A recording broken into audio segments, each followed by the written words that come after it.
So, one night, I was watching Hell's Kitchen Season 11 with Spades Bailey when we suddenly got into a random conversation in the midst of not giving a shit about the season. That conversation was, what if characters from other media participated in Hell's Kitchen? It was admittedly a lot of shitposting, but it did end up with us coming to the objective conclusion that Iroh, Mothra, and the Big Toe would sweep the competition easily. But then I really thought about this and decided to ask which characters that were plucked from their universes would stand a chance at winning Hell's Kitchen. Admittedly, this is a lot different than something like Survivor, because Survivor you can win by being popular, manipulative, strong. There's a lot of ways to win. While Hell's Kitchen, on the other hand, you mainly win by being good at cooking and being a strong leader. There's no manipulation or social game at play, it is purely skill-based, albeit in a very specific area. Regardless, I wanted to take a shot at this, and decided that the first media that I wanted to tackle was the Total Drama series. It's not just because Total Drama is a show I like talking about, but it's also because... look at this! It's Duncan! And his shitty little legs! Yeah, Total Drama has cooking challenges, which means we could get a rough guess on how characters would perform in a Hell's Kitchen season. Before I start, I should make a disclaimer that I'm only going to be talking about the original cast for this. The other generations may get a future video on how well they perform, but for now, it's just the original 22. Also, I'm not going to do any sort of specific elimination order, mainly because talking about 22 characters is enough as is. I don't need to make the video any longer. I'll give a general idea on where they end up, however, using these categories. Early boot, middle boot, close to Black Jacket's boot, Black Jacket's boot, and possible winner. 5 tiers that should hopefully be somewhat easy to deal with. Finally, keep in mind that a lot of my predictions on how well they do is based on if they're seen cooking and how well they did, and if they didn't, if there's any quirks they have that could harm their chances. Do they have solid leadership? Are they well liked enough so they don't get pushed out? It's that along with a lot, and I really do mean a lot of speculation. Let's start off with the early boots. Early boots are pretty explanatory. They are characters that have little to no chance of winning at all, and a lot of these characters just so happen to be some of the more liked characters. So, sorry. I think out of everyone in this cast who's most likely to be eliminated first, Tyler is unfortunately the one I think of the most. I love Tyler, such to the extent he's one of my all-time favorites, but I mean... come on, look at this guy! The man's so clumsy he'll trip over his own shadow, and considering how horribly coordinated he is, I highly doubt he'll even make it through the signature dish challenge. Another character in the early boot tier is unfortunately Izzy. Izzy is another character I could see as an early boot for very obvious reasons. She's as nutty as squirrel shit. I cannot see Ramsay having the patience to deal with her for a long period of time. Up next in the early boot tier is going to be Owen. Owen was someone that few people believed would make it relatively far just based on his palate alone. And yes, I imagine he nailed the blind taste test, but the problem is that I don't think he'll make it anywhere near the blind taste test considering how prone he is to eating anything, including the food he's supposed to be serving. This is even a problem that's brought up in the show itself, as seen when he ate the ribs and if he can't take the heat, and even to this day he has trouble controlling his eating urges. I just cannot see Owen lasting long if his gut reaction is to stuff food into said gut. Next up is Lindsay, and look, I understand how beloved she is, but I'm sorry, I can't see her lasting long. She's even confirmed to be a poor cook, and if you can't take the heat, as seen how she messes up dessert. I mean, you mess up dessert, you might as well kiss your ass goodbye. Add on to her being relatively dumb in a high-stress environment, and I cannot see her staying for long. Next we have Justin, and his status as an early boot stems from how unfortunately limited he is. Sure, he's manipulative, but really all he has is looks and nothing else. Considering how poorly he did in challenges during action, you'd imagine that cooking would also not be his strong suit. Also, I don't think his whole shtick of being hot would work on Ramsay for obvious reasons. I will admit the idea of Justin trying would be really funny though. Finally, in the early boot tier is Ezekiel, because of course he is. A lot of my lack in faith in Ezekiel mostly comes down to his upbringing. Granted, as seen in the season 1 finale, he's gotten rid of his sexism, but assuming that his views on women were incredibly out of touch, he probably believed that women belong in the kitchen and thus would barely have any experience cooking himself. Even without the sexist angle, he's shown to be unhygienic and rub people the wrong way, so I can see him being booted out quickly as a result. So we are officially on to the middle boots of the cast. The middle boots are chefs who usually don't have a lot going for them in terms of long term, but they aren't too horrible enough to warrant going home early. They may get a bit of time to develop, but nothing really that serious. So the middle boots are primarily going to be the contestants who, as far as we know, either never stand out too much or have pretty noticeable flaws that keep them from getting further. Sadie's going to be the first one to fall into this middle boot tier. In the cooking challenge, she's not exactly shown much, but she does ultimately do well. But that being said, however, it's not exactly clear how much she added to the dish, and there's a part of me that thinks that Harold just knows how to cook antipasto thanks to his mad skills. I think we can also add Katie into the mix since, well, they're both essentially the same character, so I imagine they do about as well as each other. Beth is next up, and unfortunately, like Katie, we don't see much of her cooking, which should pretty much say everything that needs to be said about her as a finalist. The most we do get of her cooking is slicing pineapple, and it's not exactly clear whether she's doing a good job or not thanks to LaShawn and Heather giving conflicting opinions. Even with all of that, Beth, I feel, lacks stuff like potential leadership, and while there is potential for her to break out if given enough time, I think by the time she tries to, it'll be too late. Up next on the list is going to be Cody, and I feel out of everyone here, he screams middle boot the most. Unfortunately for him, outside of this one dinner scene where he may or may not have made the food, Cody not only has no cooking time, meaning we have no idea where he wind up in terms of cooking, but he also lacks any real essential traits needed to succeed. He's not a leader, he's not that much of a communicator, and sure, he may be well liked, but considering there's other competitors that are not only well liked, but also capable of leadership, that's not really gonna save him. Okay, these next two kind of fit into their own category, and it's more of a wild card category. These two could be eliminated in either the early or later stage of the competition. I don't see them making it into the top 10 for one reason or another, and the first of these two is going to be Eva. Eva finds herself here because while I could see her being eliminated in the early part of the competition for very obvious reasons, it is confirmed that she has taken anger management courses and can't admit when her anger has gotten out of hand. That being said, when she's not about to break someone's neck, she's mostly shown being emotionless, and that's not something Gordon likes. Finally, in the middle boot / wildcard tier is going to be Duncan. The biggest issue with Duncan is without a doubt his general lack of respect towards authority. As seen throughout the show, Duncan has a pretty noticeable conflict with Chef Hatchet, so naturally that means that Duncan is not at all going to get along well with Ramsay. Not only that, but in his one and only cooking challenge, the dessert he made was pretty mediocre, and I'm willing to bet it would have been worse had Courtney not worked with him.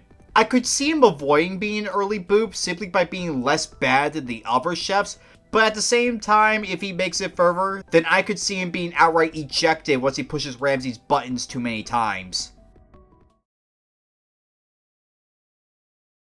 Alright, this next category is the close to Black Jackets tier, and it's by far the smallest one because there's only two of them that fit in this category. They are essentially those chefs in the show that make it into the top 10, but just barely miss out on the Black Jackets. Admittedly, some of these contestants could theoretically make it into the Black Jackets just based on the talent they're up against, but at the same time, they could also just barely miss out. Starting off this list is gonna be Noah, and I know what you're all thinking, but Opossum. Noah's never actually seen cooking anything. How could we be sure that he's making it this far? Easy. In the Redonkulous race, Owen says a line that really sticks out to me. And we've both been on tons of reality shows since then, like Meltdown Kitchen. That's an interesting show to bring up. Surely that has to be a parody of, hey, look at that! Meltdown Kitchen is a parody of Hell's Kitchen. And if we're going by the logic of Total Drama working like Survivor and the Redonkulous race working like The Amazing Race, then it's safe to assume that Meltdown Kitchen would work similarly to the actual Hell's Kitchen. Actually, you think that Roblox game of Hell's Kitchen would be similar to that? What I'm saying is that out of everyone in this cast, Noah is the most likely to have a general idea of not only the brigade system, but cooking food that Ramsay would like. This would be a huge advantage to him without a doubt, especially considering that the majority of this cast here have never worked in a kitchen. Add on to later seasons showing that he's way more determined to do better and take control of the team, and you have someone who has a theoretical shot at making it relatively far. That being said, it's also mentioned by Noah that every show he's been on he's lost, and that unfortunately includes Meltdown Kitchen. This would unfortunately imply that there is something holding him back in spite of all the strides he's made. and it's why I don't think he's going to be a winner in the end. If he can get over whatever holds him back, then I could see him making it into the Black Jackets at the very least, and maybe winning. Only other person on this list is Harold, and to be honest, I didn't even expect him to get this far. I mean, you look at him and think this Napoleon Dynamite looking ass has no chance, and well, he doesn't. But I think what really carries him through are his mad skills. Throughout the season, Harold's shown to be quite resourceful when the time arises, as seen as how he gave the team the win in challenges on some occasion, and while none of them were cooking related, considering Chris liked the antipasto, I could see him pulling through one of those ties we see every so often. Unfortunately, what keeps him in this tier is simply his unpopularity. I could see him making several strides in the competition, but it won't matter because one of the most important aspects of a winner that's needed is the respect of the team. Add on to him having several moments where he's clearly unhygienic, and I just do not see him winning in the end. Now we're on to the Black Jacket category. These are reserved for the characters who I feel have a better chance of making it into the Black Jackets than they do missing out.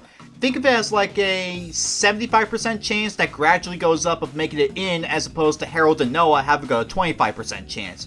They're still not going to win for reasons I'm going to bring up, but I'd say that 8 times out of 10, they're Black Jackets. Starting off this list is going to be Bridget. Bridget has more than a few things working in her favor. For one, she lacks many particular quirks that harm her chances.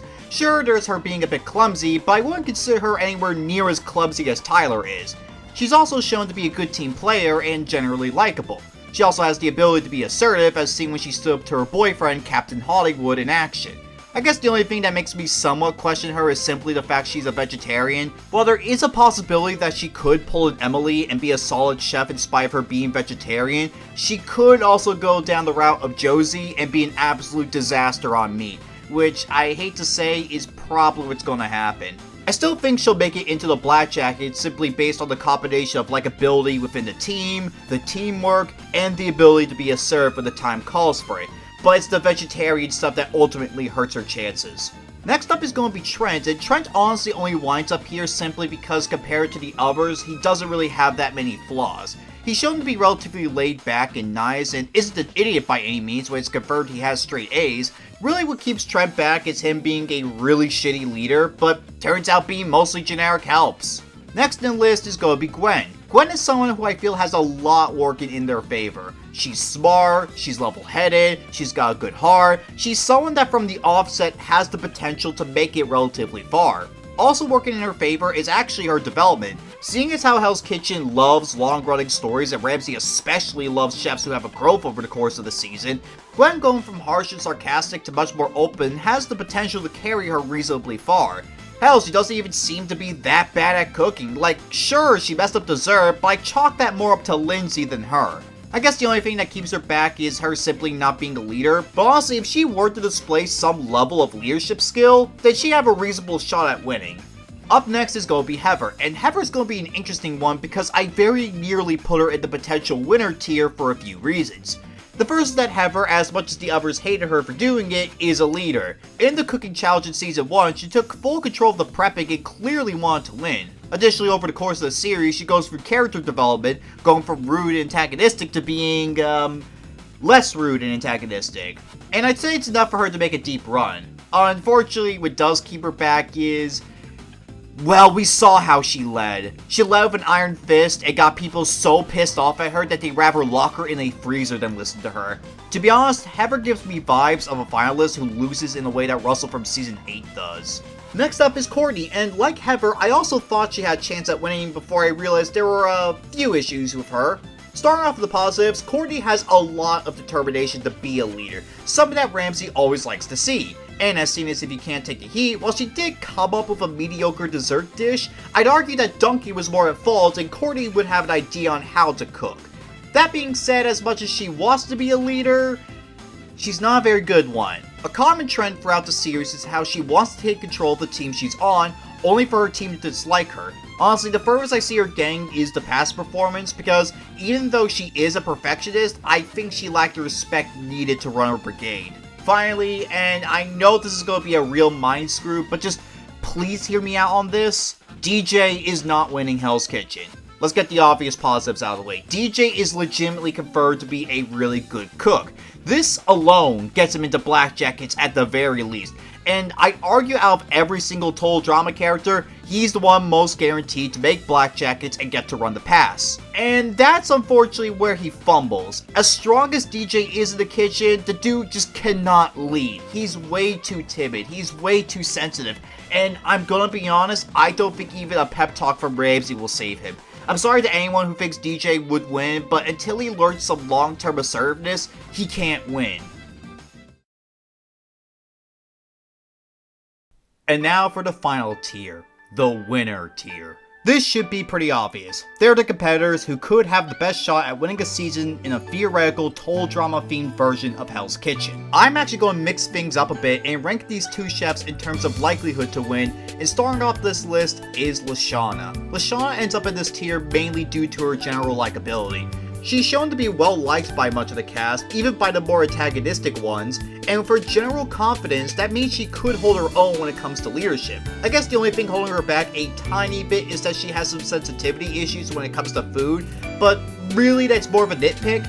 Even then, it's shown she does a relatively fine job with prepping the meal in the cooking challenge, with the exception of having Owen guard the food, but considering how early he goes here, that won't be that much of an issue. And that just leaves us with the competitor I think is the most likely to win an actual season of Hell's Kitchen. Ladies and gentlemen, Jeff I feel is the competitor who has the best chance of winning, and here's why.